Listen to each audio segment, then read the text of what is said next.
مولانا اظہر علی نقوی صاحب جن کا تعلق حوزہ علمیہ امام حسین علیہ السلام سے، وہ اپنا مقالہ خطبہ امام سجاد شام میں آپ کے سامنے پیش کریں گے۔ آپ اتنی آہستگی سے نہ بیٹھیں، اس کے ماحول کو بنائے رکھیے، ایک بآواز بلند صلوات سے اس کا استقبال کیجیے۔ انشاءاللہ مولانا اظہر نقوی صاحب بڑے فصیح و بلیغ نکات اپنے مقالے کے ذریعے سے ظاہر کریں گے، آپ ان کے مقالے کا خلاصہ سنیے اور مستفید ہوئیے۔ حاضرین محفل السلام علیکم۔ ماشاءاللہ لا حول ولا قوۃ الا باللہ العلی العظیم۔ اعوذ باللہ من الشیطان اللعین الرجیم۔ بسم اللہ الرحمن الرحیم۔ رب اشرح لی صدری ویسر لی امری واحلل عقدۃ من لسانی یفقہوا قولی۔ الحمدللہ رب العالمین، الصلاۃ والسلام وتحیۃ والاکرام علی اشرف الانبیاء والمرسلین وخاتم النبیین حبیب الہ العالمین ابی القاسم المحمد۔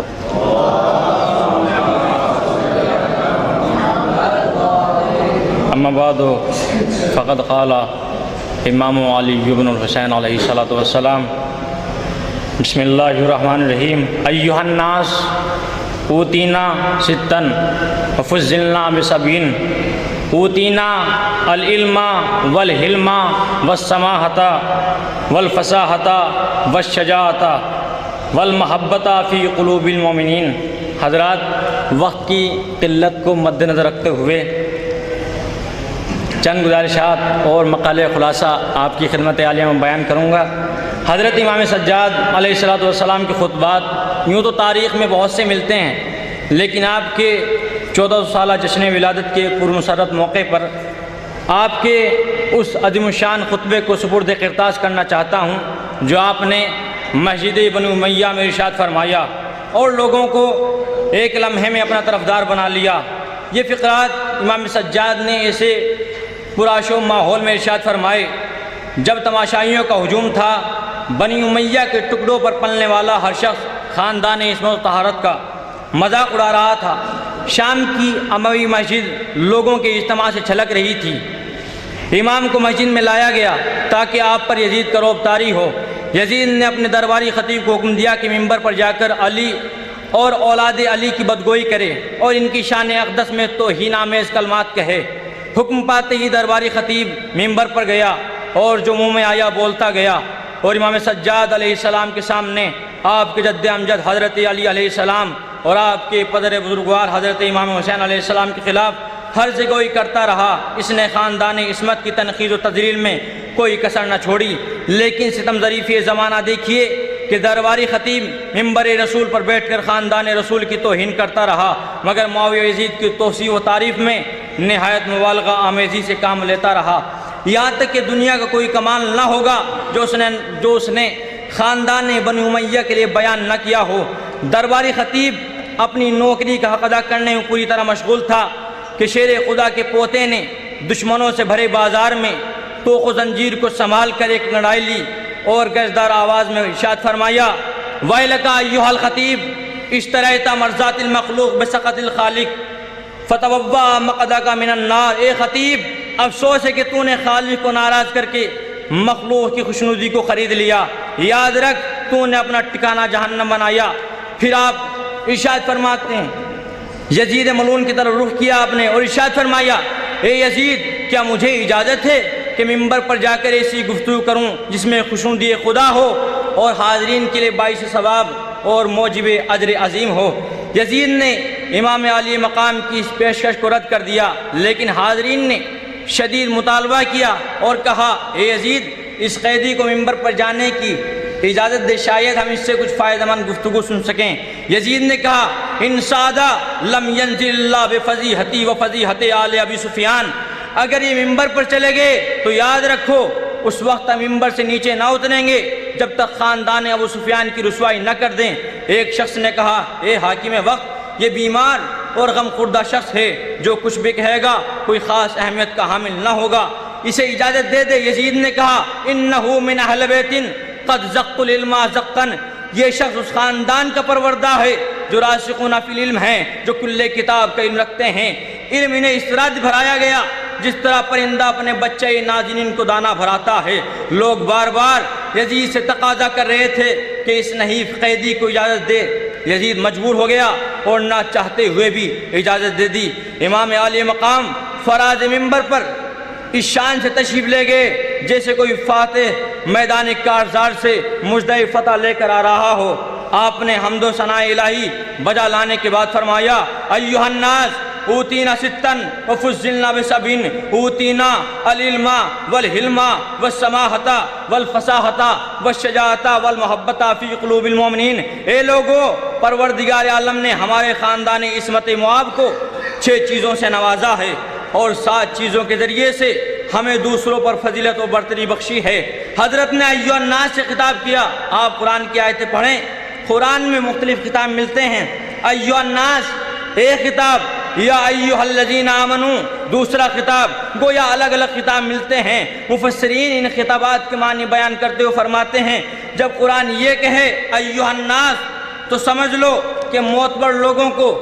ناس سے تعبیر نہیں کیا جاتا۔ عربی زبان کی نزاکت ہے، جو بدو ہوتے ہیں، جن کا کوئی اعتبار نہیں ہوتا اور جن کی کوئی شخصیت نہیں ہوتی، ان کو کہا جاتا ہے ایھا الناس۔ امام سید سجاد وہ بھی مسجد کے اندر نماز پڑھنے والوں کو خطاب کر رہے ہیں، ایھا الناس۔ مولا یہ تو نماز پڑھ رہے ہیں، یہ لوگ تو معتبر ہیں، نمازی ہیں، سجدوں کے نشان ہیں، رکوع و سجود بجا لا رہے ہیں، پھر بھی آپ ایھا الناس کہہ کر خطاب فرما رہے ہیں۔ شاید مولا جواب دیں، خبردار، اگر روح شریعت سے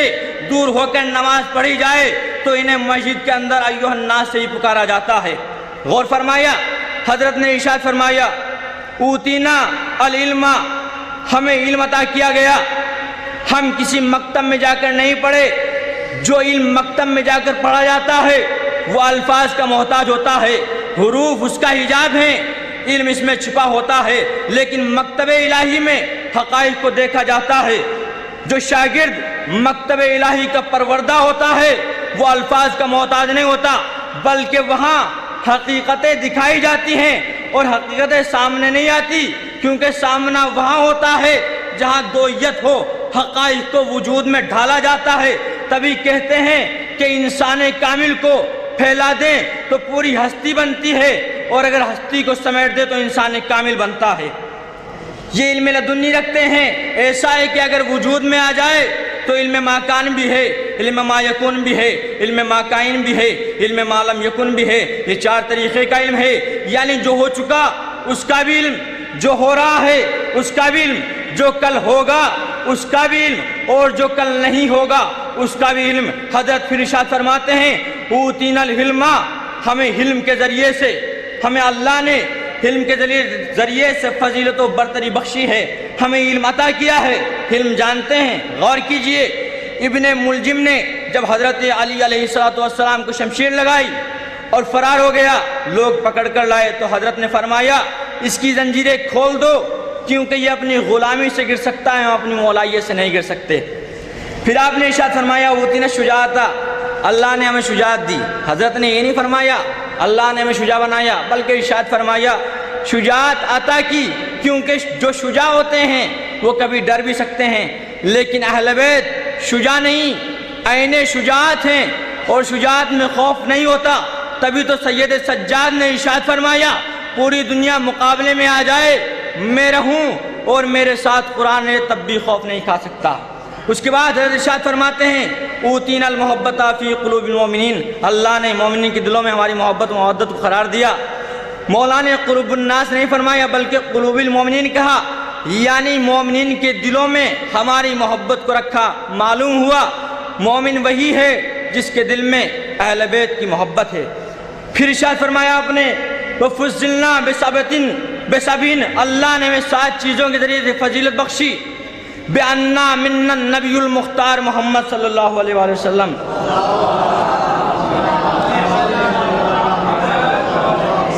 حضرت فرماتے ہیں، ومنا صدیق ومنا طیار ومنا اسد اللہ واسد رسولہ ومنا سبتاہ ہذہ الامہ،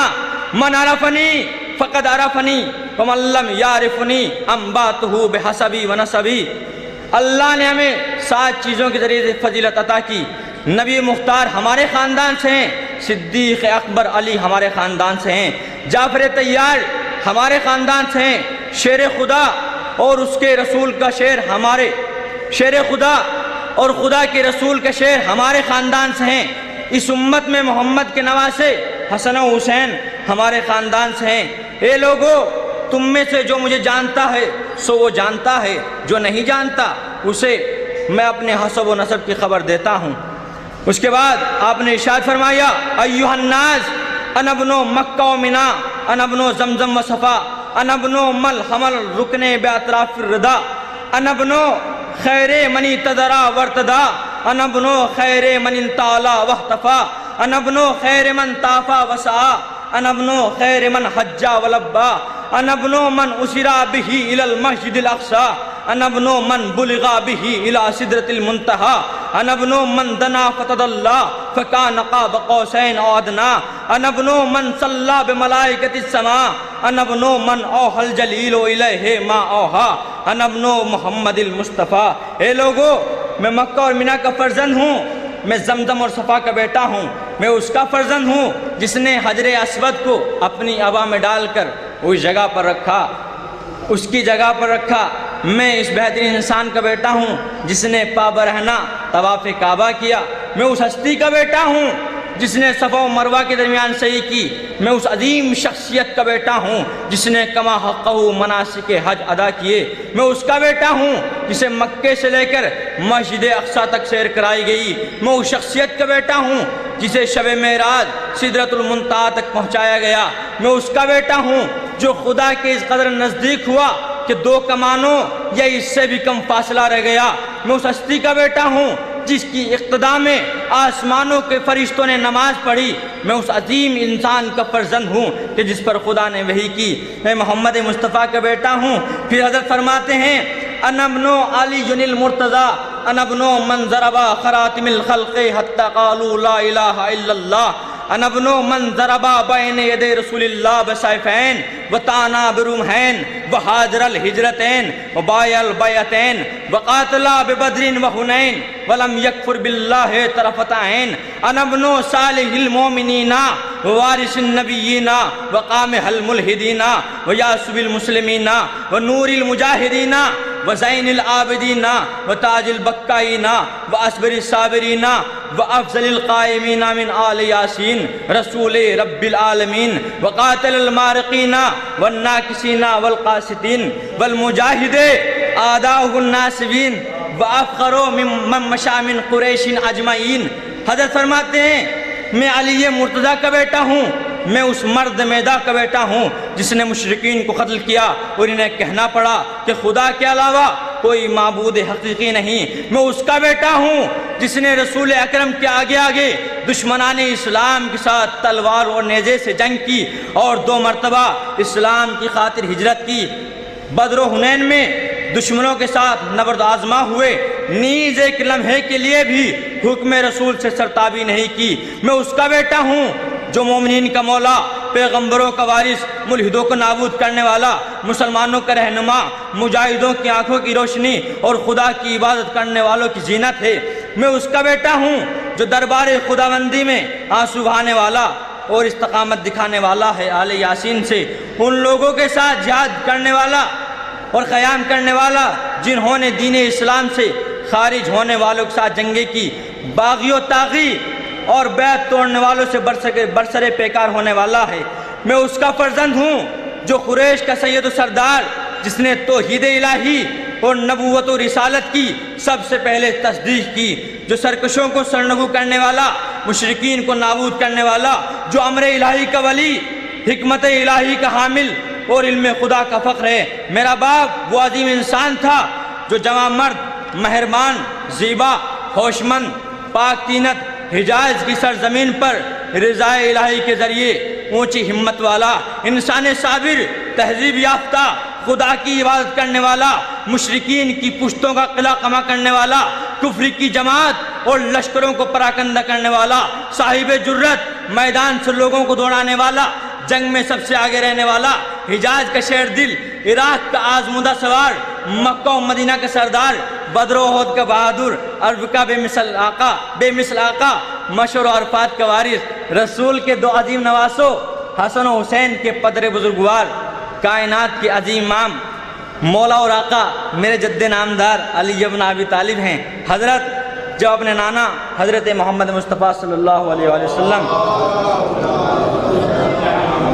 اور امیر المومنین علی ابن ابی طالب علیہ السلام کا بھرے دربار میں تعارف کرا چکے اور لوگوں کو اپنا حسب و نسب بتا دیا، تو پھر آپ نے اپنے والد محترم سید الشہداء امام حسین کا تعارف ان الفاظ سے کرایا: انا ابن فاطمۃ الزہرا، انا ابن خدیجہ الکبریٰ، انا ابن مقتول ظلمن، انا ابن مذل راز من القفا، انا ابن العطشان حتی قضا، انا ابن تریح کربلا، انا ابن مسلوب الامامۃ والردا۔ فاطمہ زہرا کا فرزند ہوں، میں ام المومنین خدیجہ الکبریٰ کا بیٹا ہوں، میں کائنات کے اس مظلوم ترین انسان کا فرزند ہوں جسے بڑی بے دردی سے شہید کیا گیا، میں اس کا فرزند ہوں جس کے سر کو گردن سے جدا کیا گیا، میں اس کا بیٹا ہوں جس کو تشن علب شہید کیا گیا، میں اس کا بیٹا ہوں جس کے جسد اطہر کو کربلا کی تپتی ہوئی ریت پر لٹایا گیا، اور میں اس کا بیٹا ہوں جس کے امامہ اور ابا کو لوٹا گیا۔ امام عالی مقام کا یہ عظیم شان خطبہ سن کر لوگ زار و قطار رونے لگے۔ یزید اس ماحول کو دیکھ کر خوفزدہ ہو گیا اور اس نے سیاسی چال چلتے ہوئے مؤذن کو حکم دیا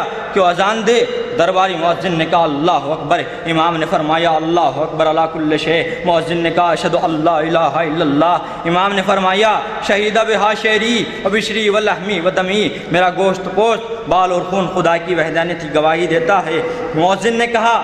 اشہد ان محمد رسول اللہ، امام نے مؤذن سے مخاطب ہو کر فرمایا تجھے محمد کے حق کا واسطہ خاموش ہو جا، اور آپ ممبر پر تشریف لے گئے اور یزید کو مخاطب ہو کر فرمایا یا یزید و محمد و حاض جدی ہم جد کا، اے یزید تو بتا تو صحیح کیا محمد میرے جد ہیں یا تیرے؟ اگر تو کہے تیرے جد ہیں تو پھر جھوٹ بولتا ہے، اور اگر تیرا ہے کہ وہ میرے جد ہیں تو پھر تو نے ان کی اولاد اور خاندان عطرت کو شہید کیا۔ شاعر نے اس منظر کو کس طرح بیان کیا حضور کہ باب عظمت میں تیرے یہ ہیں دلیل روشن، تیرا دشمن بھی تیرے حق میں بیان دیتا ہے، بوکھلاہٹ تیرے خطبوں کے سبب تھی سجاد، ورنہ کافر بھی کہیں حکم اذاں دیتا ہے۔ فقط والسلام ورحمۃ اللہ وبرکاتہ۔